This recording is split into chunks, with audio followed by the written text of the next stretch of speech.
to your flat when morning comes. Fuck this one. Sorry, I'll keep going. Grab you for a morning kiss. Feel your tongue when morning comes. There's the old mattress. Climbing, babe. Climbing to your flat. When morning comes, I greet you, babe. Greet you with a big good morning fact.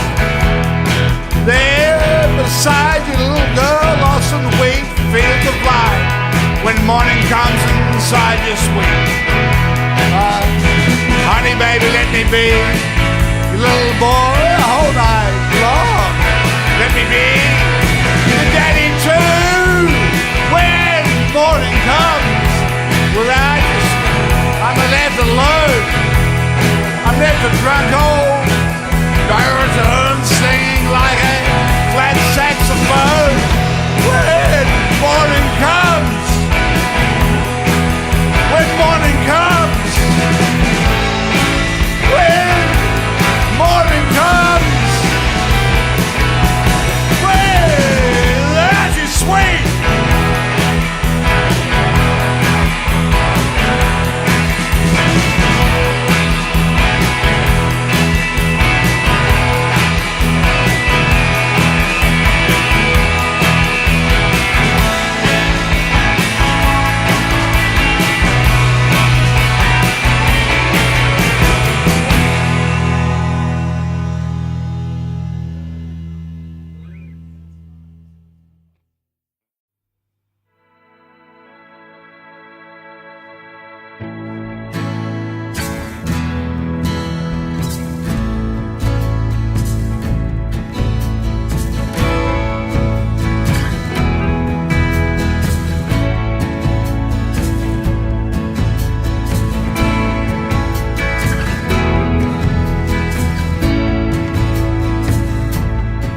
If you sit out in this world, better be born 7 times.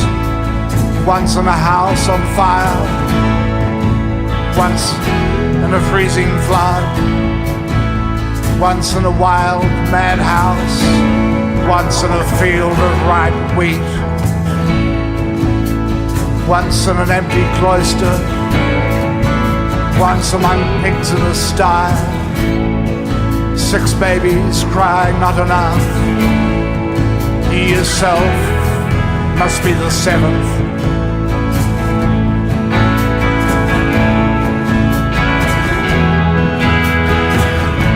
If you must fight to survive, let your enemy see 7. One away from his work on Sunday, another starting his work on Monday. One who teaches without payment, one who learned to swim by drowning, one who is a seed of a forest, one who wild forefathers protect. But all their tricks are not enough. You yourself must be the 7th. If you want to find a woman, let 7 men go for her. One who gives his heart the words, one who takes care of himself, one who claims to be a dreamer, one who through her skirts can feel her, one who knows her hooks and snaps, one who steps upon a scarf, let them buzz like flies around her. You yourself must be the 7th.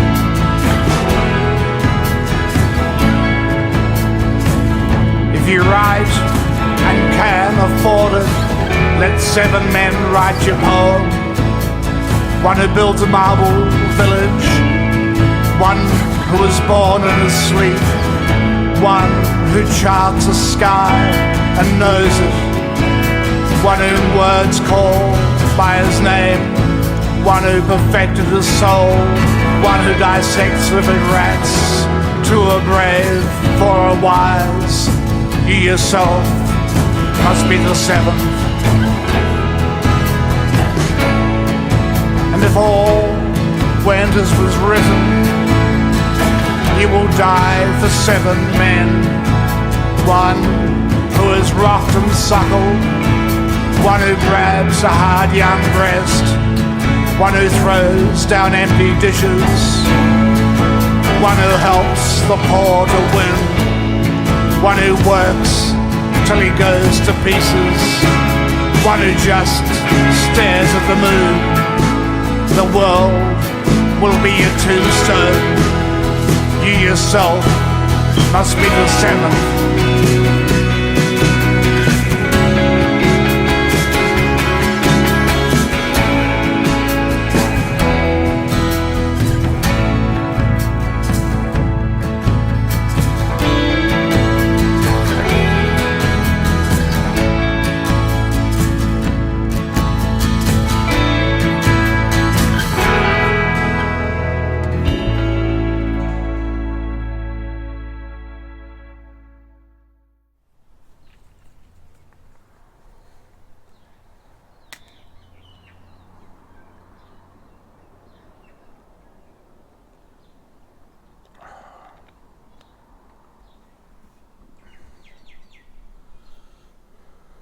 Good morning, everyone. It's the 16th of April, Thursday the 16th of April, just after 11 a.m. in the morning, and you're listening to podcast number 40, which I've entitled Knowledge and Conversation with the Higher Genius. And it's a beautiful, balmy autumn morning here in New Zealand. And we're in our 3rd week of lockdown here, and for most people that will mean one more week before the country at least partially comes back to normal, because we've had a drop in cases and a high rise in people recovering from the illness, shall we put it. And so I would think our government are considering bringing things more or less back to normal. Although there are some hot spots in the country here where clusters of the disease have broken out, and there will probably be some time yet before that's under control. So I'm assuming, I don't know, but I'm assuming the government is going to clamp down on those hot spots. Anyway, the subject for this podcast is basically a discussion about what knowledge and conversation with the higher genius actually is and what it's like. So the first thing I need to be pointing out here is that we are talking here about the goal of initiation. And we've got to remember that the word initiation means beginning. And it's important to understand this because a lot of people in mainstream Western occultism like to think of the process of initiation as covering the whole journey of spiritual self-development. And that isn't the case. Initiation is only the beginning of that journey. And knowledge and conversation with the higher genius is the end of that beginning stage. So in the system that I teach, that I created, and which I teach through the Hermetic group, we teach that process of initiation in 10 stages. And the first 4 stages, we're going to go over this a little bit at first here again, just to make clear what I've discussed up until this point, so that we don't miss any of the important concepts while we're considering actual knowledge and conversation with the higher genius itself. So the first 4 stages of those 10, the first 4 levels or grades or exercises, are entirely designed from the student's point of view to teach the student the accurate use of technical language in discussing the subject of initiation, to provide that student with the proper tools that he needs in order to make effective and safe use of the internal environment where initiation takes place. We've got to remember this, that initiation is a psychological process. Even though physical props may be used to facilitate that psychological process, essentially initiation is an internal thing. It's something that we do to our psyche in order to change the condition of our mind. And those first 4 stages provide you with the tools, the language, and the practical techniques in order to be able to navigate that internal environment safely and effectively. And that's important because there is a certain amount of risk when you start mucking around with the contents of your mind and manipulating things that are responsible for you being a sane, healthy, mentally healthy human being. Once you start manipulating the contents of the mind, you're always at risk of doing something dangerous if you don't know what you're doing that can move you into the realms of mental illness or some kind of other form of mental distress. So safety is a big issue, and during those first 4 stages, teaching safe practice is important, and also the practical techniques that will provide effective outcome are also taught. And that's all from the student's point of view. From the teacher's point of view, those first stages provide the teacher with an opportunity to diagnose the student's mental condition, because every human being is different internally because of their experiences from life. We all develop different conditions and skills and weaknesses in our mind.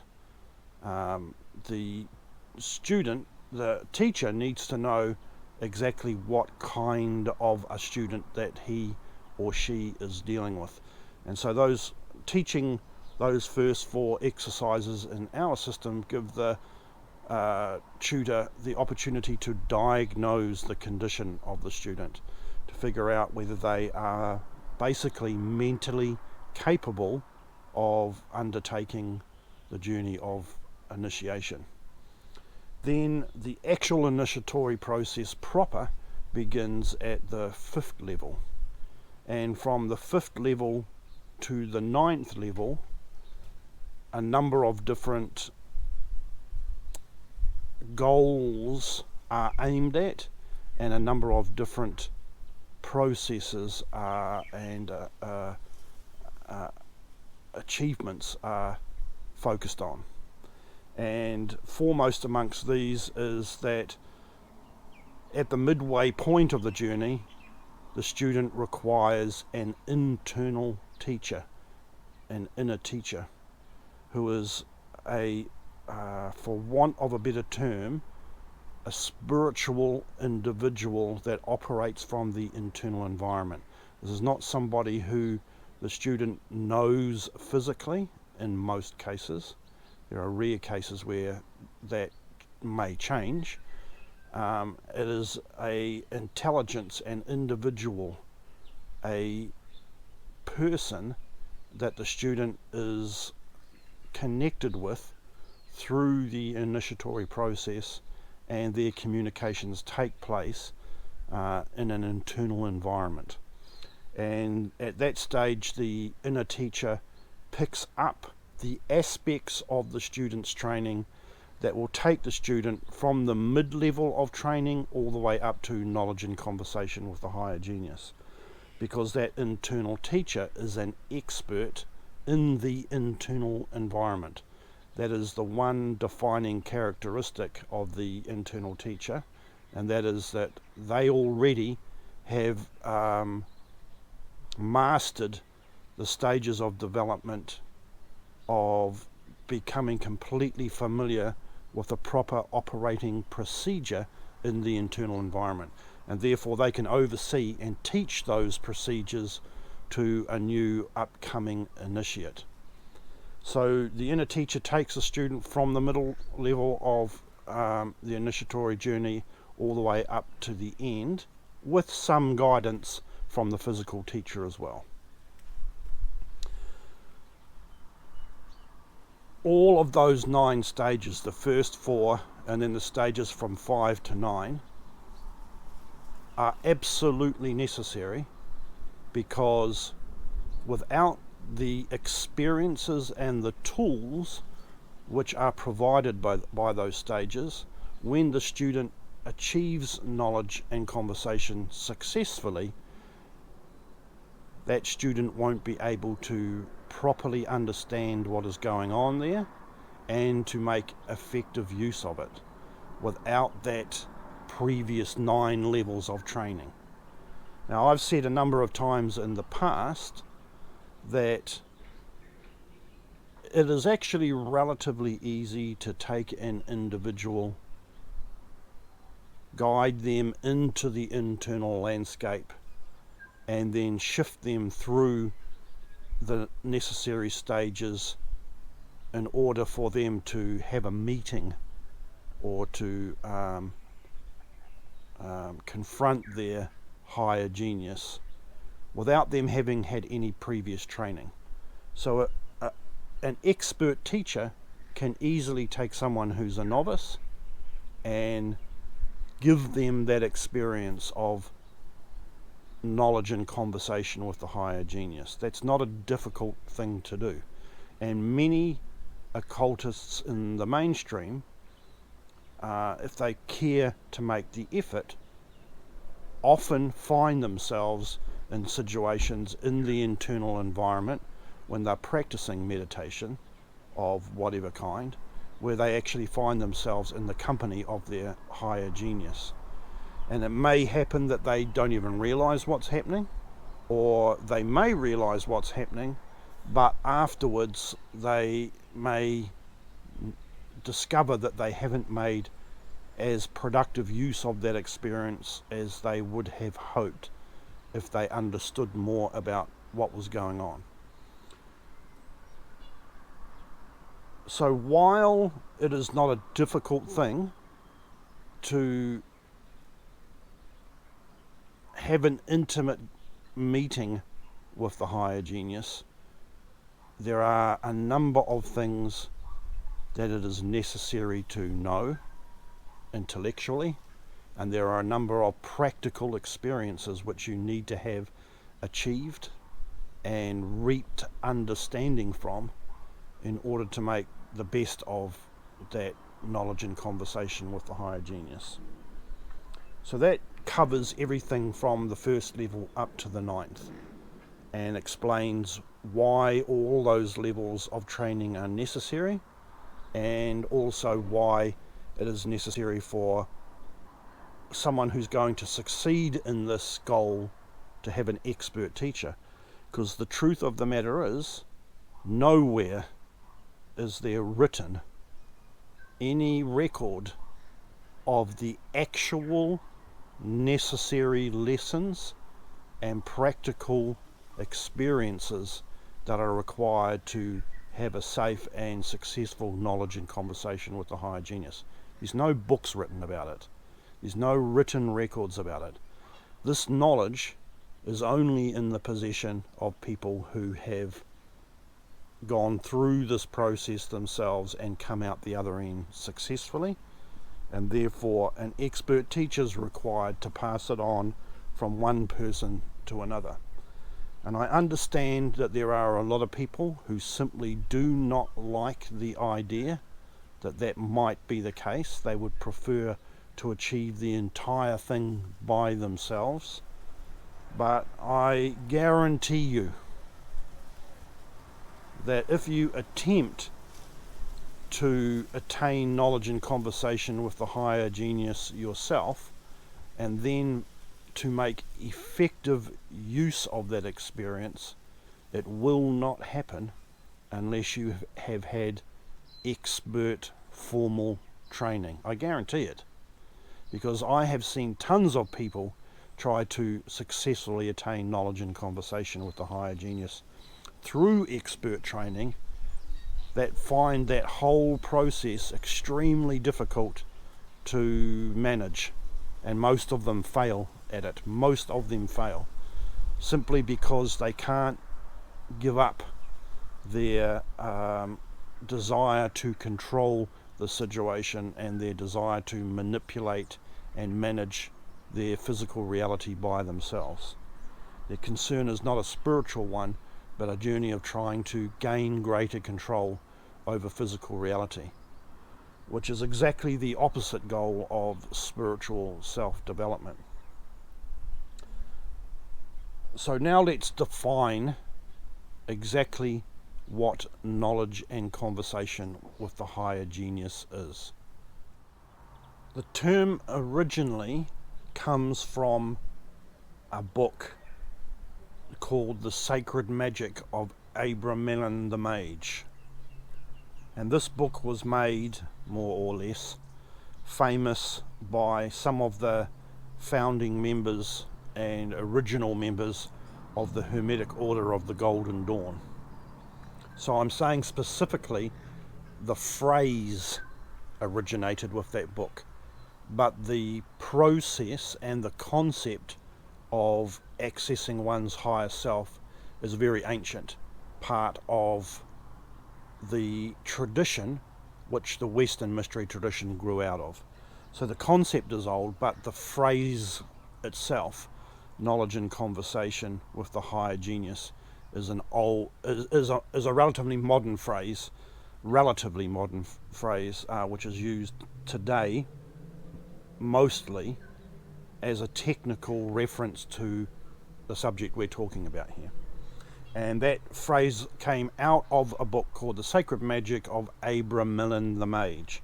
And the Sacred Magic of Abramelin the Mage is like a magician's manual for a single exercise which is designed to help the magician attain intimate contact with his higher self. And in that manual, Abramelin, who was an Egyptian or a Judeo-Egyptian magician, used the precise term, knowledge and conversation with the holy guardian angel. But when I started teaching my version of the approach to the start, I changed that well-known modern terminology to knowledge and conversation with the higher genius, because I believe that the concept of the higher genius more accurately, technically, describes what is actually going on through this process. And I'll briefly say here that I don't like the term holy guardian angel, because it assumes that the intelligence, that the state of psychological entity that oversees the human individual is an angelic being, and that simply is not the case. The summit of human potential, of the individual human being, is not an angel. The angelic race is a completely different species to humanity, and we know this because of the legendary descriptions from the magical tradition about the problems that the angelic species had when the Supreme Being created humanity as a completely separate race of beings. So I use the term knowledge and conversation with the higher genius, and the terminology higher genius comes from the Greek tradition, and it specifically means the very top of who you are. If we consider a single human individual as being analogically represented by a pyramid, the bottom of that pyramid is you here in the physical world, in all the complexity of your individual self, all your experiences, all of your thoughts, all of your feelings, all of your attitudes and behaviors, all of your actions, and the complexity of your physical vehicle are all represented by the base of the pyramid.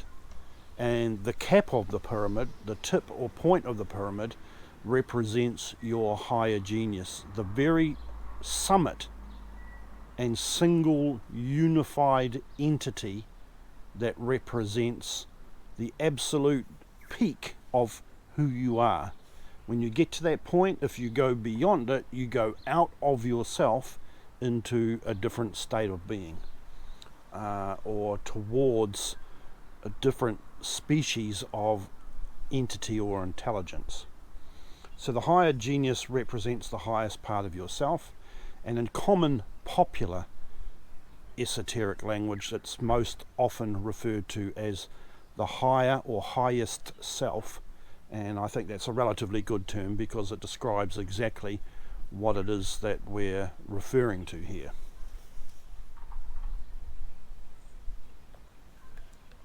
So the concept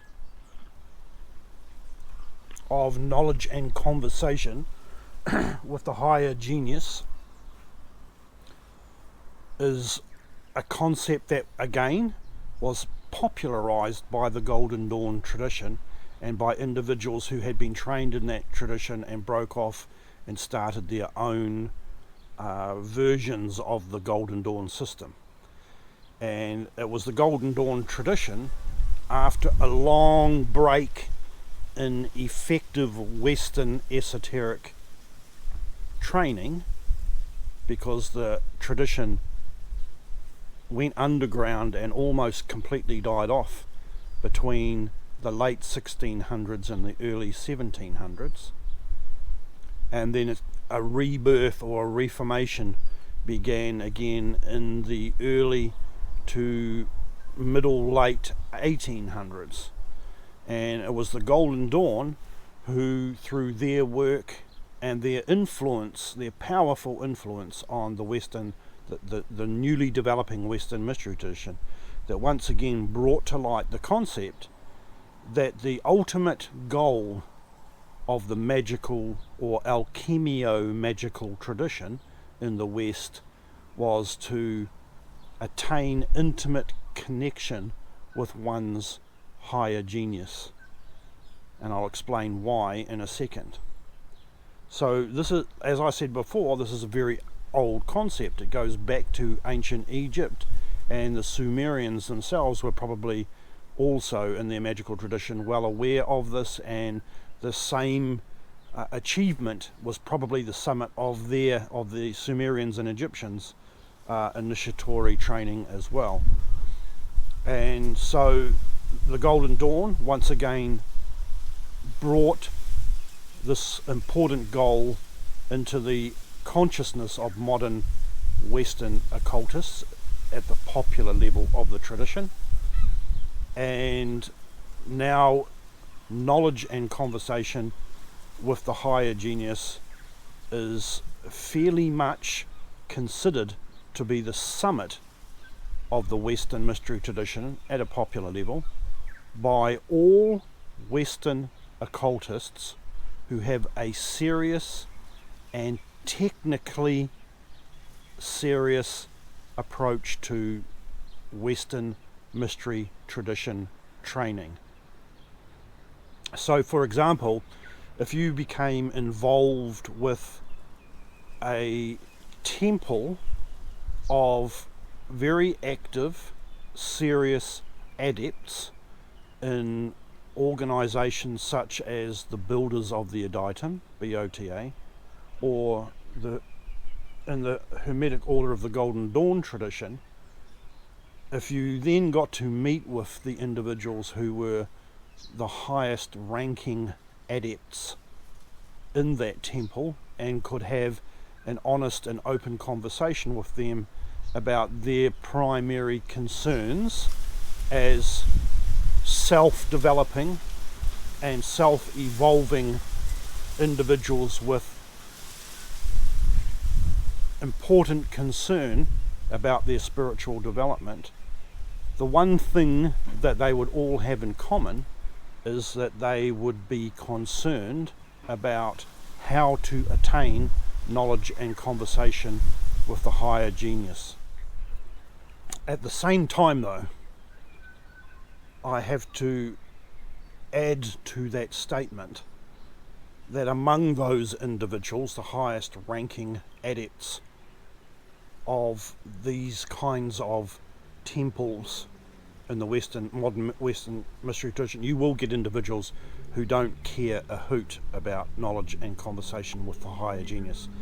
They'll understand what it's about and what it's designed to achieve, but usually their goals are something else, like simply mastering the art of magic, or possibly mastering the art of alchemy, or some such thing. And that's largely because, for whatever reason, their concern is not about spiritual self-development. It is simply about gaining tools that give them magical control over the nature of mundane reality. You'll always get those people at the inner levels of these kind of temple groups, largely because the mainstream tradition itself is corrupt to a greater or lesser degree. And so corrupt individuals, people who do not have a concern about spiritual self-development, tend to easily move their way up through the grades and find themselves in the higher levels of such groups, often with a great deal of influence over how these groups operate and what they intend to achieve. Nevertheless, we can say that it is a generally accepted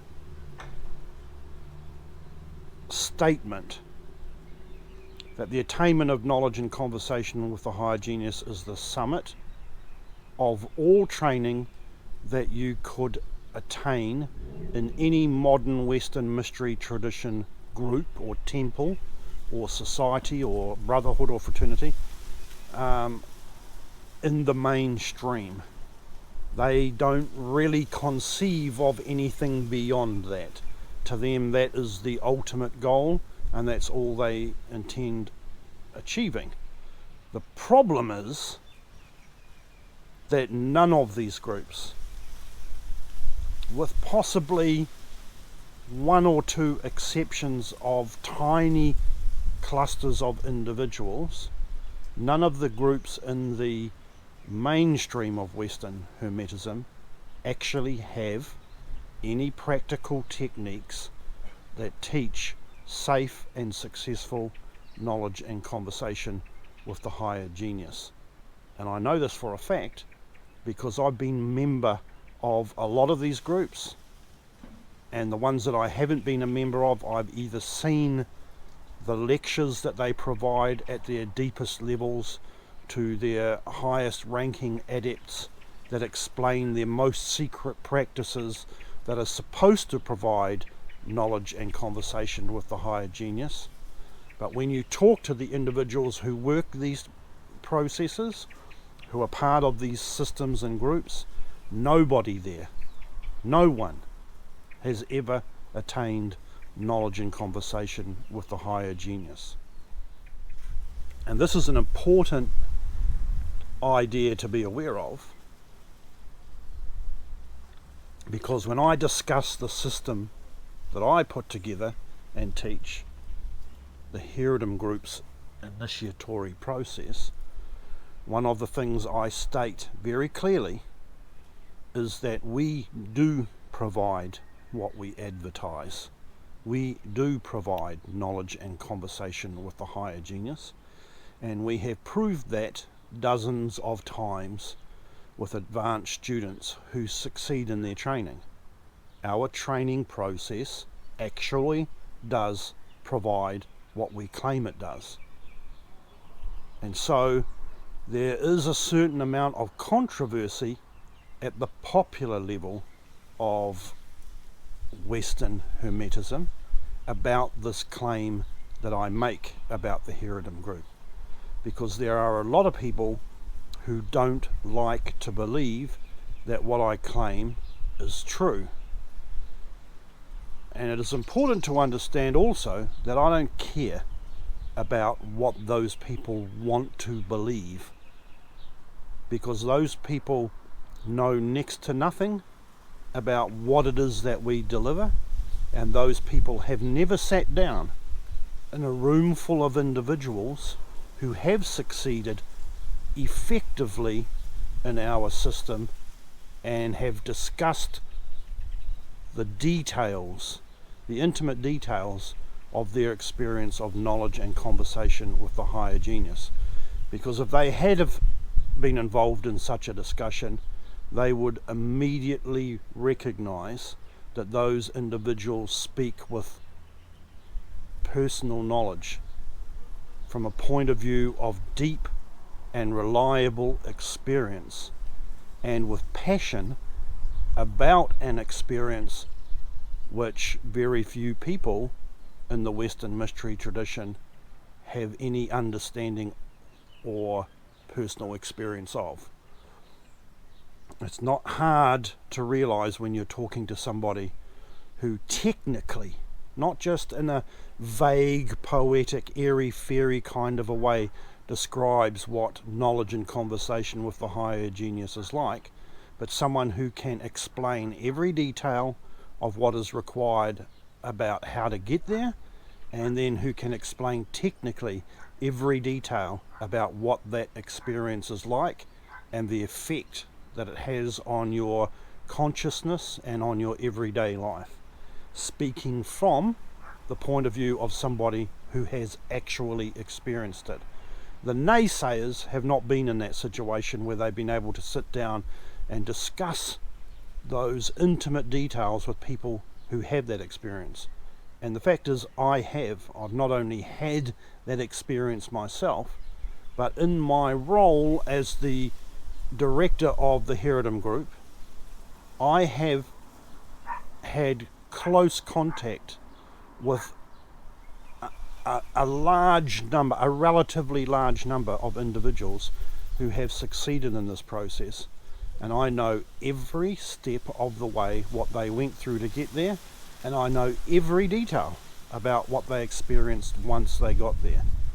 And when these individuals are trained up to that point in isolation, so that they don't know what to experience when they get there, and then somebody like me is in a position to see all of those isolated experiences and compare them, and to know that they are all experiencing the same thing without being influenced by anybody else's experience, then you know that this is a shared, collective, natural experience, which is what I'm talking about here in this video.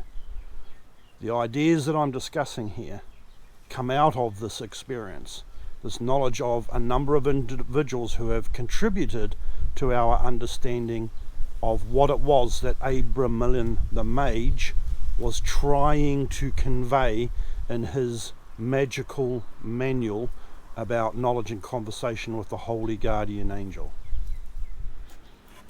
So that's the next idea that we want to grasp here, that knowledge and conversation with the higher genius is considered to be the summit of the popular level of esoteric training.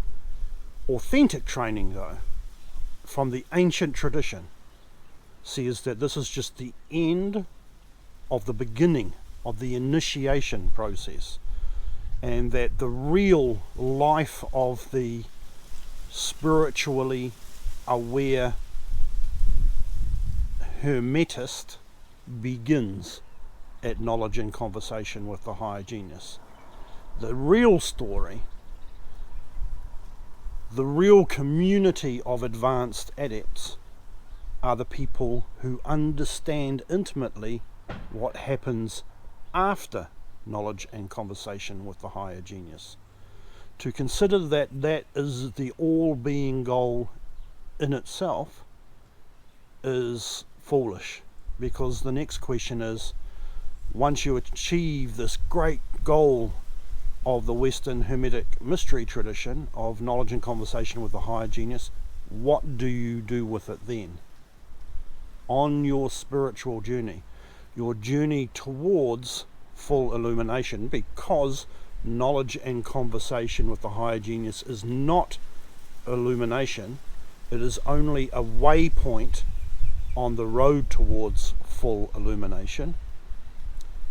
The authentic advanced adept understands that that waypoint is simply the beginning of the true journey towards illumination, and that the true work begins at that point.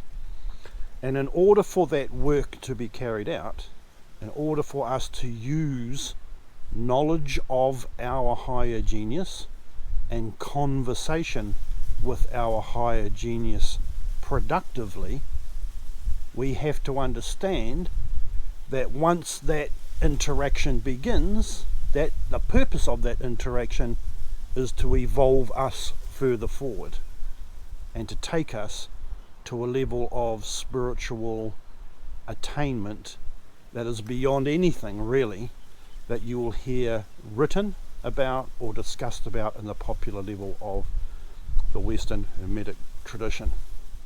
So I think it's safe to say that most people who are interested in the subject, especially when they're in the early stages of training and reading about this kind of thing, and they're daydreaming about the whole thing, wondering what it will be like, they want to know from somebody who has been there what this attainment of knowledge and conversation with the higher genius is really like. And the first thing I can say about the attainment of knowledge and conversation with the higher genius is that it is not what you are led to believe it is by most people who might put themselves in a position of authority in the popular level of the tradition. A lot of people in the popular level of the tradition who speak about knowledge and conversation with the higher genius discuss the subject from the point of view of the magical tradition, not the alchemical tradition. This is not a concept that is talked about very often in the alchemical tradition, because most people at the popular level of the alchemical tradition believe that such things as spiritual self-development don't play an intimate role in laboratory alchemy, which of course is entirely untrue. Nobody can succeed in laboratory alchemy without a certain degree of spiritual self-development, for want of a better term, or let's say a certain degree of cleaning and expanding their mind in order to be able to use their intellect more cleverly. If you can't do that, then you're not going to get far in the alchemical laboratory tradition. And once you start down that road of cleaning your mind and sharpening your intellect, and I don't mean your lower intellect in the way of the ruach, but I mean the higher intellect in the way of the neshama, or understanding of the laboratory tradition. Once you start down that road, it is very difficult for you to sustain and make use of the attainment of sharpening your higher intellect without finding yourself firmly embedded in the pathway to spiritual self-development. So in the popular tradition, the people that most often talk about knowledge and conversation with the higher genius usually come from the magical tradition. And we know that the popular tradition has a lot of corruption involved in it, because there are a lot of people who are attracted to the study and practice of Hermetic magic who have no interest in spiritual self-development. What they want is to learn magic for the purposes of manipulating mundane reality, to get a better job, to get more money, to get a trophy wife, to get a better house, to have more meaningful holidays, and to get revenge on people who they believe are doing them wrong. And I can tell you, I've met many people at the popular level of Hermetic magic who have no problem at all at studying and using magic for the purposes of committing magical crimes toward other people, such as revenge, or even willing them serious illness or death. I've met a number of people like that. They're common in the popular magical tradition. There's, for some reason, a lack of morality in the magical tradition allows a lot of people to believe that the rules where harming other people are concerned in popular and common society don't belong in the magical tradition. That magicians should be allowed to do whatever they want without anybody questioning their ethics or their behavior. And this way then, when the subject of knowledge and conversation with the higher genius is discussed with such people, or people who are influenced by these pathological occultists, often the concept that is held onto and preserved is one where the magician desires to get knowledge and conversation with the higher genius simply so he can take the higher genius like some kind of a magical tool and use the higher genius for his own purposes, because they believe that the higher genius has a great deal of power and control over physical reality. They want to get the higher genius and force it to do things for themselves.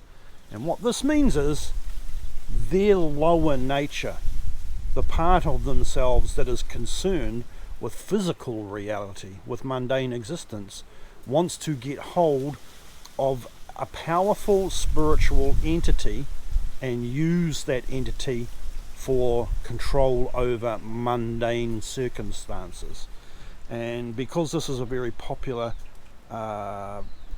attitude, point of view, or goal in the mainstream esoteric community, even people who have a sincere desire for spiritual self-development in the Hermetic tradition are often influenced by this all-pervading belief that has threads that go through all parts of the popular Western Hermetic tradition.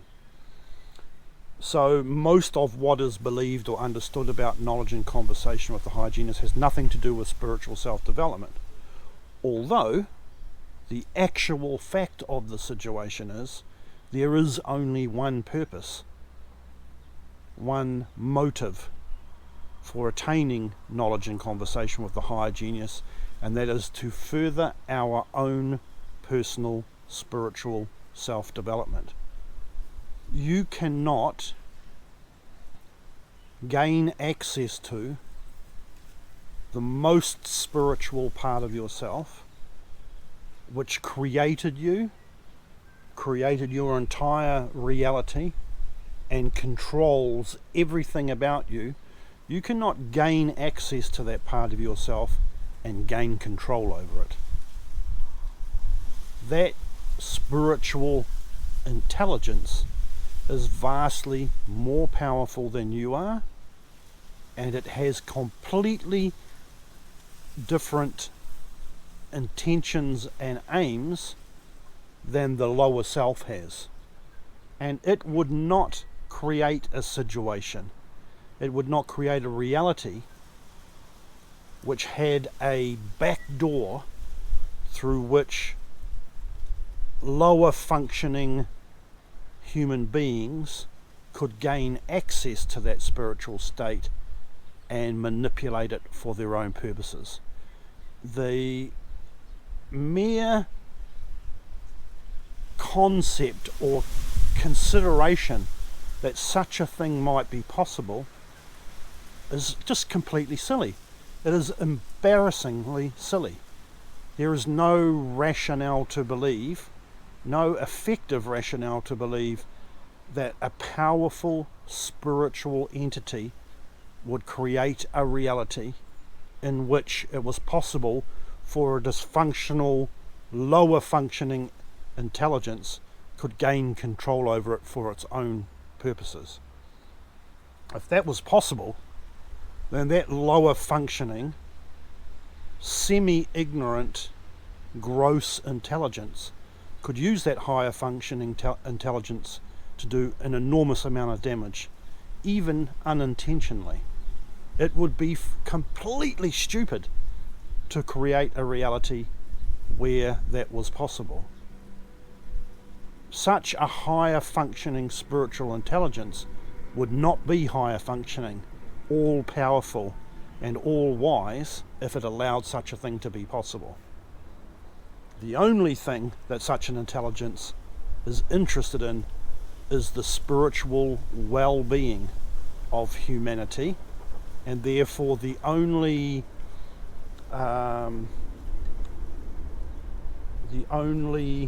endeavours which it allows itself to become involved in are those which come from human beings who are only interested in their own spiritual welfare and the spiritual welfare of other people.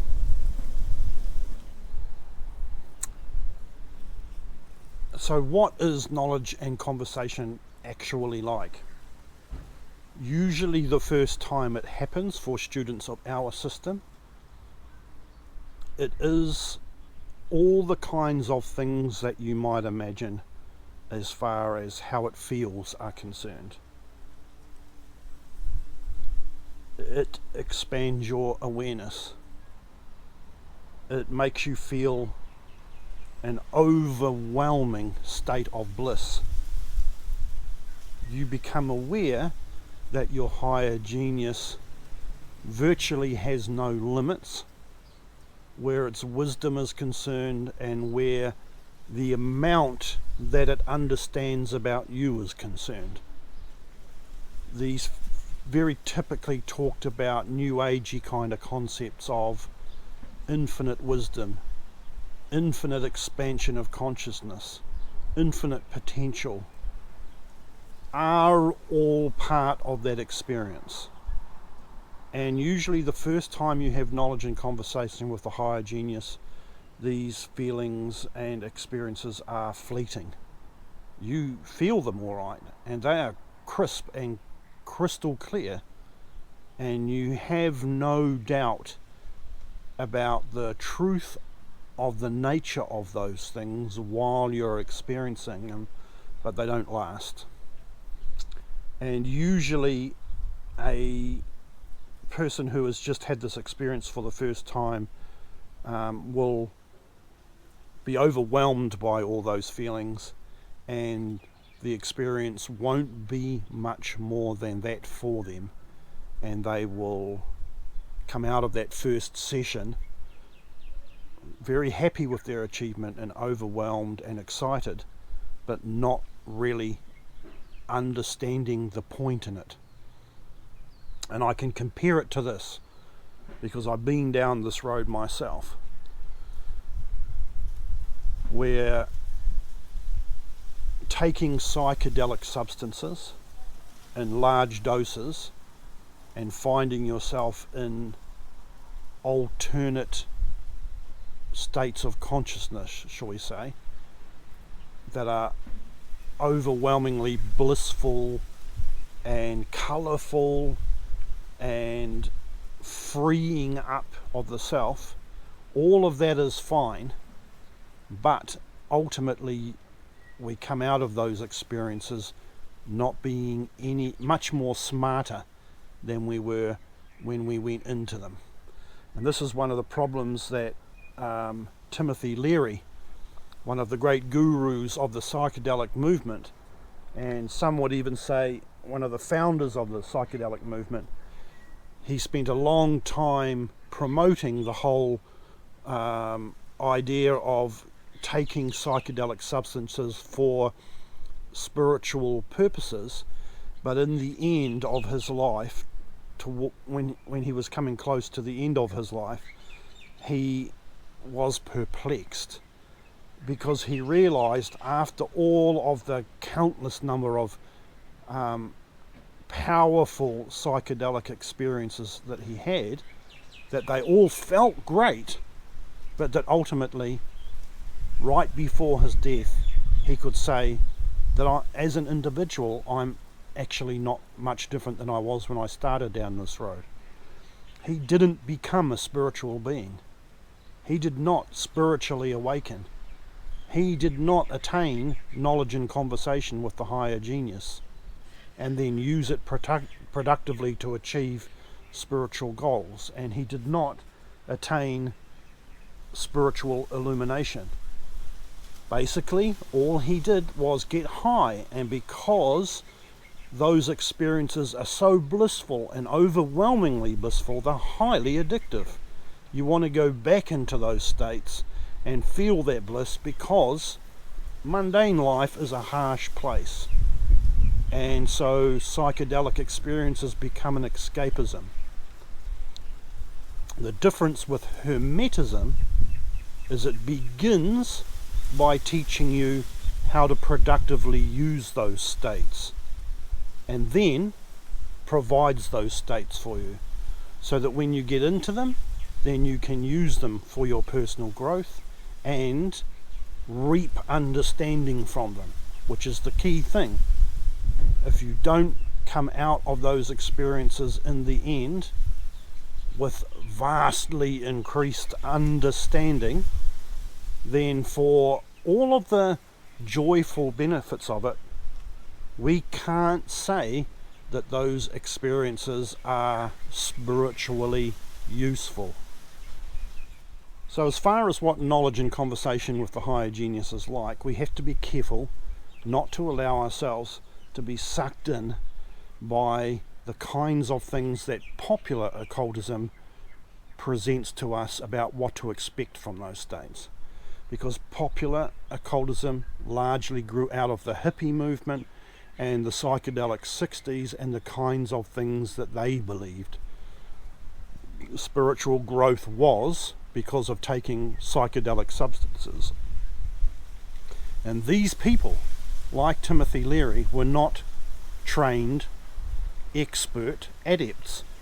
They were exactly the opposite. They were normal people who were opening a door into an expert adept environment and then not knowing what to do once they got in there. And that situation continues through to today. It's all fun having the key to the secret closet, but you don't know what to do once you get in there. That's what proper training provides. That's the difference with what proper training provides. And the thing about proper training is it doesn't require psychedelic substances to attain those same states that taking psychedelic drugs provides. So there is an aspect of that in the knowledge and conversation experience, that it is like a psychedelic experience. But that is not the part of the experience that an advanced adept is interested in. What an advanced adept is interested in is the conversation part of the knowledge of and conversation with the higher genius. And this really is the bottom line about this experience. I know plenty of people outside of Herodom who have, through other systems, attained an intimate communication with their higher genius, or who have attained the same thing through pirated versions of Herodom's system that were set up by people who did not have the full range of Herodom's training, and who dumbed down the process to make it easier for anybody who demanded to get their hands on it, rather than people who need it and should have it. And so those people achieve knowledge and conversation and don't get an enormous amount out of it, except for that high. They don't know what to do with it once they get it, because that is the serious part of the training. How do we then use that state? So it's the conversation part of the knowledge and conversation formula which is important. And the problem with the conversation part is that the higher genius is 180 degrees away from this condition here. Speaking Kabbalistically, the physical world is what Kabbalists refer to as Malkut, the world of action. This is where spiritual reality acts out what it's trying to achieve. It is the most physical level and the most active level of all of the levels on the Sephirothic tree. The higher genius is at the absolute opposite end of that spectrum, in Keta, the Yekida, the unified consciousness, which is also a passive consciousness. As Malkut is active, Keta is completely passive. As Malkut is diverse, trees, plants, houses, insects, birds, people, stars, planets, galaxies. Keta, where the Yekida resides, is unified and passive. It's not an active environment. And so everything that happens at that end of the scale is 180 degrees in the opposite direction from what we know here. And as incarnate human beings, all we know and the limits of what we can grasp and think about all depend on what we've learned about this environment here. When we look out into this world, we're looking out with our lower function self. The way we choose to behave and the way we choose to believe about this world, it's all designed by our lower function self. Our higher functions are completely concerned with the other end of the scale, the unified, completely powerful governmental state of the Yekida or higher genius.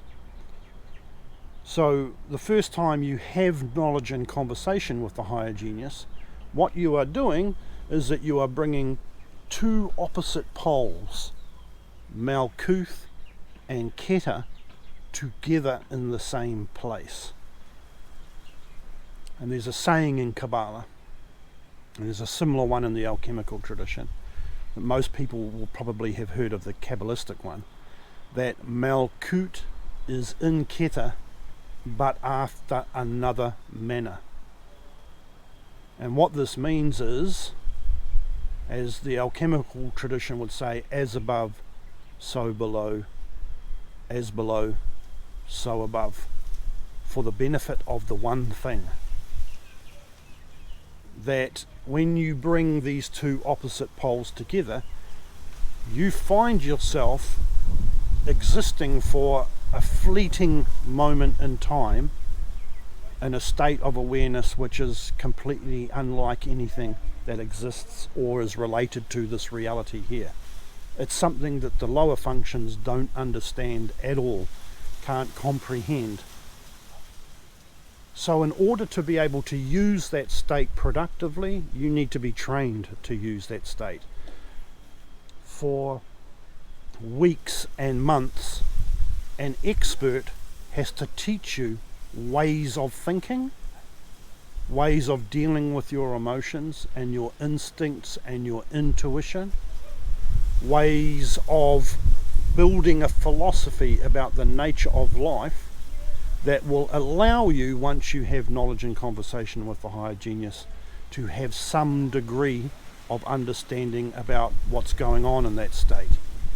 So the communication part of the formula in knowledge and conversation is not communication in the way that we're used to it here. Verbal talking, written, writing, facial expressions and things like that is a completely different thing. So even though the first experience of knowledge and conversation with the higher genius is exciting for most people, but ultimately unproductive, after that first experience, most of what then happens has to do with internal intelligences such as your inner teacher and your higher genius guiding you through a change in your mental machinery that will allow you to interact with your higher genius in a productive fashion, so that you can understand what it's communicating to you, and so you can know what the importance of those communications are, where they fit into the bigger plan. Brings us to the very last issue where the subject of knowledge and conversation with the higher genius is, and that is the issue of the sacrificing of the lower self to the will of the higher self. The way that modern Western Hermetism talks about the process and goals of knowledge and conversation with the higher geniuses, that they say the purpose in having that knowledge and conversation is to learn our true will and then to do it. What this actually means is that what our higher genius recognizes as being the most productive thing for us to be doing is very different from what our lower self thinks is the most productive thing for us to be doing. The lower self is specifically designed to survive in the physical world, and therefore all its concerns are about the mechanics of gaining control over mundane circumstances, getting more money, getting better friends, getting a productive life partner, having children, buying a bigger house, having toys to play with, indulging in retail therapy, boosting your social stance amongst people in order to look safer, more productive and more secure than other people. All of these things are lower self concerns, and the lower self has no spiritual desires. Even if it tries to convince you it does, the lower self is not designed by the universe to care one iota about spiritual self-development. That concern is entirely the concern of the higher functions of your mind. The least developed that we are, the further we're cut off from those higher functions, and the more our focus is simply on physical reality and survival in physical reality. So when we talk about our true will, we're talking about nothing to do with the lower functions, and we're talking about what our higher genius knows is the most productive thing for us to be doing. Now, if we're a completely unspiritual person with no honest, sincere desire for spiritual self-development, then what our higher genius knows for us is that we should be embedded in physical reality and spend all of our time looking for partners, trying to get money. Because there's no point in having spiritual desires and goals if the best thing for us is to be immersed in physical reality and to learn from it. But if we are soul mature enough, if our soul is mature enough and we are ready for spiritual self-development, then the true will of our higher genius is that we develop ourselves spiritually. And the lower functions have no idea what that means or how to go about it. Even if they start poking around, trying to find solutions to that puzzle, the lower functions have no idea what that means. So this is why we go to the higher genius in the first place, because it can say, no matter what you as your lower self think you should be doing, here, this is what you should be doing. And if you do these things, you'll be happier and your life will be as productive as it can be to the maximum. So then if we shift our focus away from the mundane onto the higher, and unquestionably carry out the dictates of the higher genius as to what it insists is most productive for us, then an unusual thing happens at that point. The higher genius then takes over control of our mundane life and ensures that everything is organized there so that we have food and shelter and security in the physical realm. We don't have to think about those things and wrestle for them through our lives. All we then have to do, because the higher genius is taking care of our mundane needs, is focus on our spiritual journey, and then our life becomes more spiritually productive.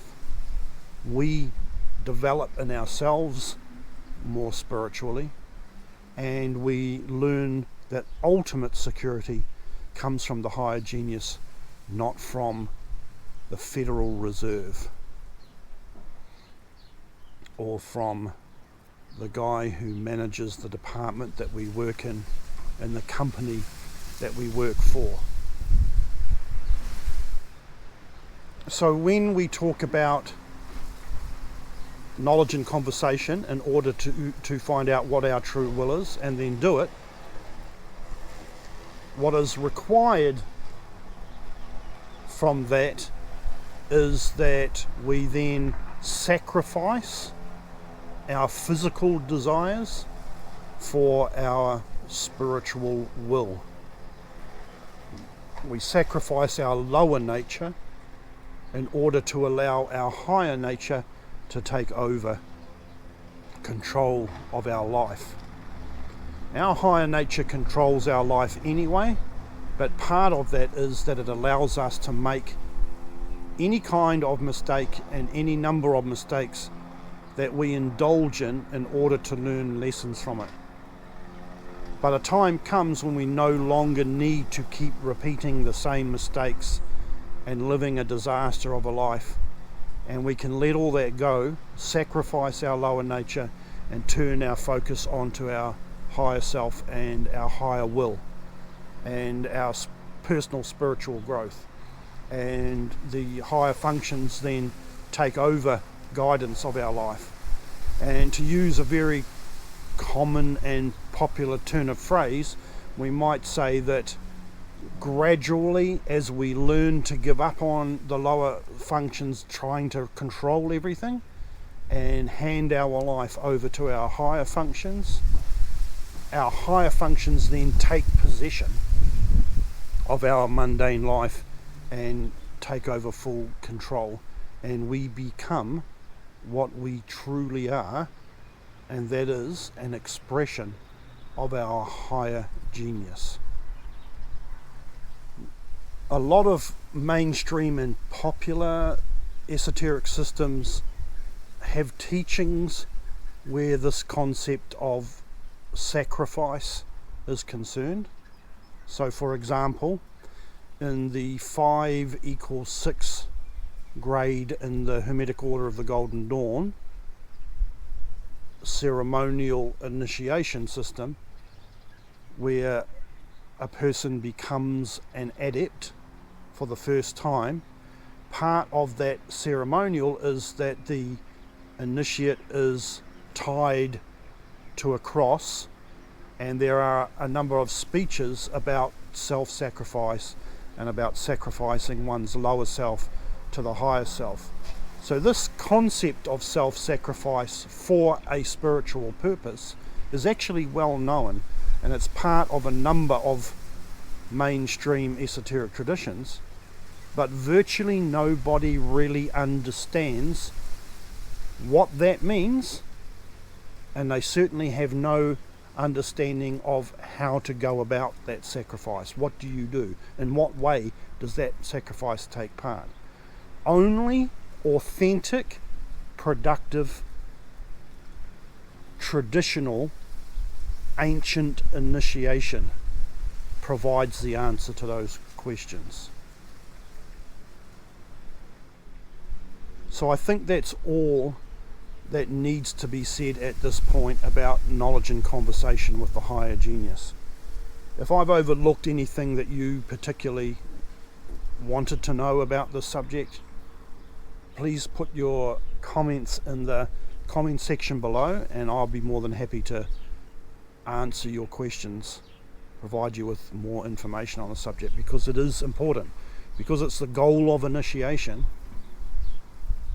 Understanding this goal is essentially important, because when we begin this journey, there's no point in beginning it unless we understand what it is that we're actually aiming at, what the process is designed to produce. Because there's a lot of people who start out on this initiatory journey thinking that they understand what the goal is, and they actually have no idea. And as they're plodding through the initiation process, when they get to the point where they're like, oh, this is what it's all about, I'm not having a bar of this, it ruins their training, and they've wasted hours and hours and hours of time with their tutor, who's probably teaching them voluntarily out of his own good charitable desire to give back for his own training. So understanding the goal is really important, because we don't want to get involved in initiation if we don't understand what the goal is. So if I've missed any concepts that you're interested in about this, please put your questions or comments in the comment section below, and I'll do what I can to answer that. So with this 40th podcast, this is the end of the series on Hermetic initiation. The next couple of podcasts I'm going to produce will be a kind of an interlude, just a break from the headiness of the conversation here.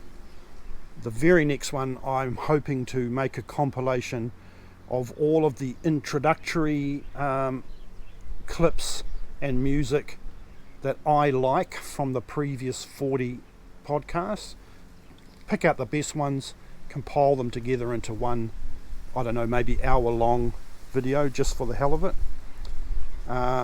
It has been suggested to me that the podcast after that, number 42, might be a live stream question and answer session on YouTube. I've never done a live stream before. I've watched a number of them, so I understand basically what the process is about. So I'm not sure whether that is actually going to happen yet or not, but we'll see. I certainly would be interested in doing that. If anybody is interested in me doing a live question and answer session on my YouTube channel, please again say so in the comments below. And if there's enough people who desire to watch a live Q&A or to partake in it, then I will definitely make an effort in podcast number 42 to do that. And there's another idea that I have for a third in-between podcast, which I won't talk about at the moment until I've done a bit more looking into the possibilities of that podcast. That'll be just another random in-between subject. And then I'm going to start a series of podcasts on the altar diagrams from the Hermetic Order of the Golden Dawn initiation ceremonies. Because out of all of the dozens and dozens of books that have been written about the Golden Dawn system over the last 100 years, as far as I am aware, nobody has ever talked about in any kind of detail the altar diagrams that are used in the Golden Dawn initiatory ceremonial system. And these diagrams are extremely important when it comes to understanding what the people who constructed that system understood about Hermetic initiation from a Kabbalistic point of view. And it's very likely that those diagrams came from a much older system that has a very important pedigree. So I'm going to talk about those altar diagrams in detail and explain how they're connected with all the ideas that I've already discussed in the Hermetic Initiation podcast series up till now, and how you can see those ideas expressed in those diagrams, and therefore understand what it is, what the real core story was that the Golden Dawn system was trying to teach to its students. Thank you again for watching if you've made it to the end of this podcast, and I hope everybody is managing okay through this whole world lockdown because of this illness that is spreading across the face of the planet. And I hope it all works out productively for us all in the end and doesn't change life too drastically in a negative kind of a way. I'm not against the world needing to change because of this whole situation in a productive way, but I fear that the powers that be don't have productive change in mind when they look at taking advantage of misfortune. Anyway, I don't want to talk about that whole situation because there's no point at the moment. I hope to see you in the next podcast. Thank you.